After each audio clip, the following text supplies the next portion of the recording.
আগামী সপ্তাহের মাঝামাঝি সারা দেশে তাপমাত্রা কমতে পারে বলে জানিয়েছে আবহাওয়া অফিস। সেই সঙ্গে প্রথম দিকে বৃষ্টিপাতের প্রবণতাও কমতে পারে। বৃহস্পতিবার পরবর্তী 72 ঘন্টার পূর্বাভাসে এমন তথ্য দিয়েছে সংস্থাটি।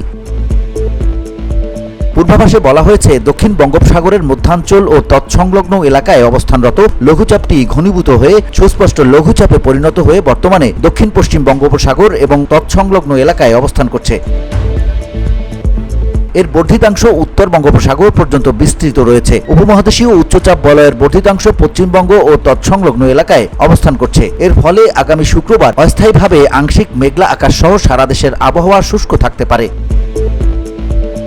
সেই সঙ্গে সারা দেশে রাতের তাপমাত্রা প্রায় অপরিবর্তিত থাকতে পারে এবং দিনের তাপমাত্রা সামান্য হ্রাস পেতে পারে। মধ্যরাত থেকে সকাল পর্যন্ত দেশের কোথাও কোথাও হালকা থেকে মাঝারি ধরনের কুয়াশা পড়তে পারে।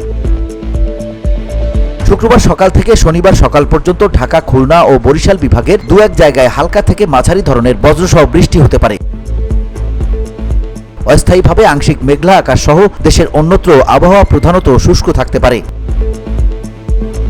সারা দেশে রাতের তাপমাত্রা 1 থেকে 3 ডিগ্রি সেলসিয়াস বৃদ্ধি পেতে পারে এবং দিনের তাপমাত্রা সামান্য হ্রাস পেতে পারে। মধ্যরাত থেকে সকাল পর্যন্ত দেশের কোথাও কোথাও হালকা থেকে মাঝারি ধরনের কুয়াশা পড়তে পারে।